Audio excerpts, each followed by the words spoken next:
Salut à tous, c'est Panga Cheno, bienvenue sur cette vidéo qui aujourd'hui va parler encore gestion de la douleur par l'hypnose et en l'occurrence utiliser encore une autre petite technique. Donc on a pu voir faire monter et faire descendre, avoir cette espèce de variable, on peut avoir cette notion de connexion assez kinesthésique pour justement travailler un petit peu avec les modalités et les métaphores. Là, aujourd'hui, encore un élément très simple qui peut-être va vous donner d'autres informations, c'est le dialogue avec la douleur. Le dialogue avec la douleur, c'est quelque chose qui peut sembler assez particulier dans un premier temps, et pourtant, euh, on peut le voir beaucoup en hypnose directe, en hypnose hahnemannienne, chez Gilboyne également. Donc c'est quelque chose qui va nous permettre, dans notre état de transe, d'aller communiquer avec une symbolique de la douleur, ou la douleur en tant que telle. C'est-à-dire que si on a un pic, ou si on a quelque chose qui fait qu'il ne descend pas, qu'elle ne descend pas, pardon, cette douleur, qu'est-ce qui est en train de se passer? Pourquoi? Alors, je vous rappelle que quand on fait une communication conscient-subconscient, il est utile de se dire, je vais pas avoir une réponse claire, type, ah bah oui, je continue à augmenter ou à rester à ce niveau-là parce que tu n'as pas fait ceci, ou parce que tu devrais faire ça, ou parce que tu n'as pas géré ceci, ou parce que tu n'as pas travaillé sur cela. C'est pas le cas, euh, ou si c'est le cas, c'est tellement rare que à ce moment-là, vous pouvez vous dire, là, j'ai une bonne communication comme il faut. Mais la plupart du temps, le subconscient parle pas forcément avec des phrases logiques et structurées. Ça donne des images, des symboles, des sensations et des perceptions qui vont avoir un certain sens. Mais que derrière, on va devoir aller un petit peu creuser pour comprendre potentiellement l'orientation qui est prise. Donc là, on va faire très simple encore. On va tout simplement se connecter à la douleur. Là, c'est toujours très important. Notre induction, notre processus pour entrer dans notre transe, je vous rappelle, dans cette communication conscient-subconscient en diminuant le sas de jugement, le facteur de jugement, va commencer par cette connexion à la douleur. Pourquoi? Parce que ça va nous permettre de nous focaliser et de nous focaliser réellement sur ce qui est gênant, sur l'emplacement qui est gênant, si c'est global dans le corps, sur ce corps qui fait mal. La dernière fois, on a vu un peu pour les céphalées, qu'importe où ça se trouve. Une fois que vous êtes bien connecté dessus, vous fermez vos yeux et réellement vous laissez toute votre intention sur cette douleur. Avec, si vous souhaitez, cette suggestion de base, j'écoute mon corps, j'écoute ma douleur, j'écoute le sens de tout ça.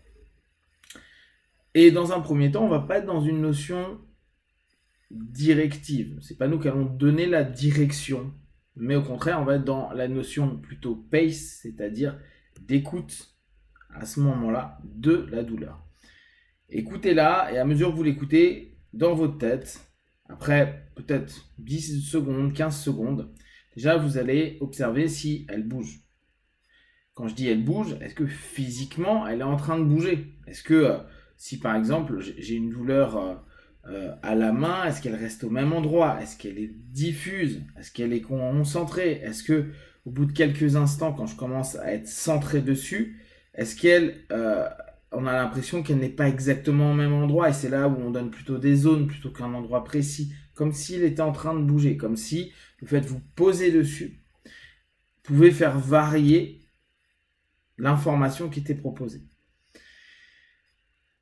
Une fois que c'est fait, donc les yeux fermés, cette observation, est-ce qu'elle est grande, est-ce qu'elle est petite, est-ce que ça pique, est-ce que ça brûle, est-ce que... Posez-vous quelques petites questions pour vraiment bien déterminer ce qu'est cette douleur. Et à partir de là, vous allez dans votre tête vous donner cette suggestion.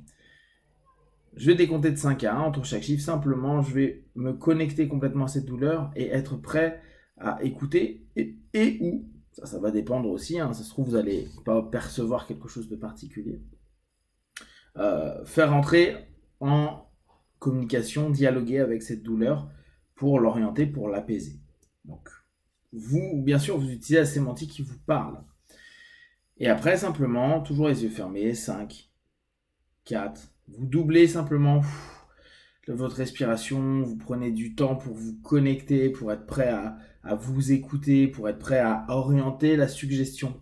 Et je vous rappelle, faites comme si vous étiez prêt à diriger, driver votre intention vers ce qui vous intéresse, c'est-à-dire l'apaisement de la douleur, le déplacement de la douleur peut-être, la transformation de la douleur. Il y a plein de paramètres qu'on peut faire. De 1, et une fois que vous y êtes, tac, vous restez connecté à. La première chose que vous pouvez vous poser comme question, donc toujours dans cette notion-là, faites comme si, si vous avez une petite résistance là-dessus, faites comme si la douleur devenait un personnage. Imaginez simplement un dialogue. Alors, au Gestalt, on pourrait dire la chaise vide. Vous êtes face à quelqu'un dans une chaise vide et cette chaise vide se remplit de cette douleur qui représentera un symbole pour vous. Alors, si c'est une personne, ça peut être intéressant parce qu'il y a des moments où on peut se dire, tiens, pourquoi cette personne apparaît? Pourquoi cette personne-là? Le lien cause à effet parfois peut être un petit peu abrupt, mais ça peut être intéressant.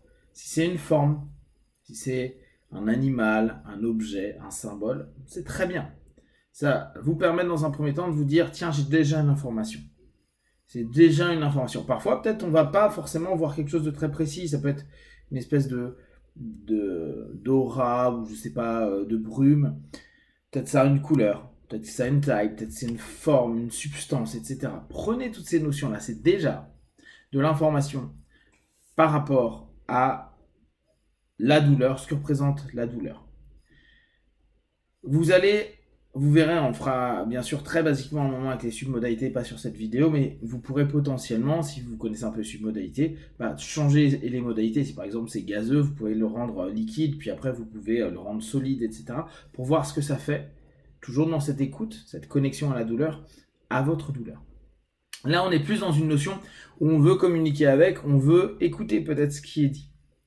Et vous pouvez commencer à poser vos questions. Qu'est-ce qui fait que tu sois encore à cette intensité-là? Est-ce que tu peux descendre maintenant? Est-ce que tu as quelque chose que je dois prendre en compte?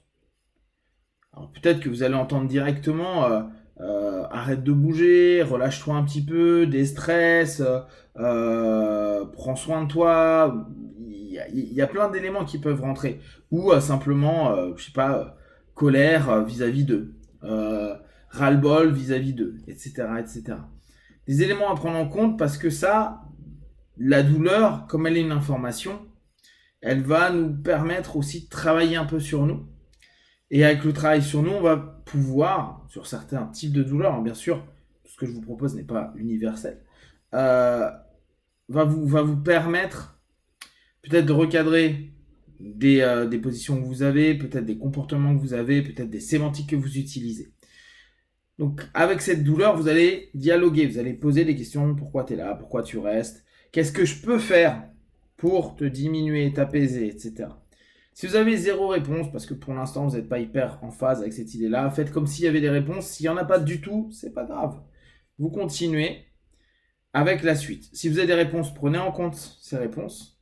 Posez peut-être d'autres questions. Si au bout d'un moment ça bloque, pareil, vous continuez. Vous allez faire autre chose. Et gardez toujours en tête les différents éléments parce que vous allez pouvoir travailler avec d'autres séances d'auto-hypnose dessus.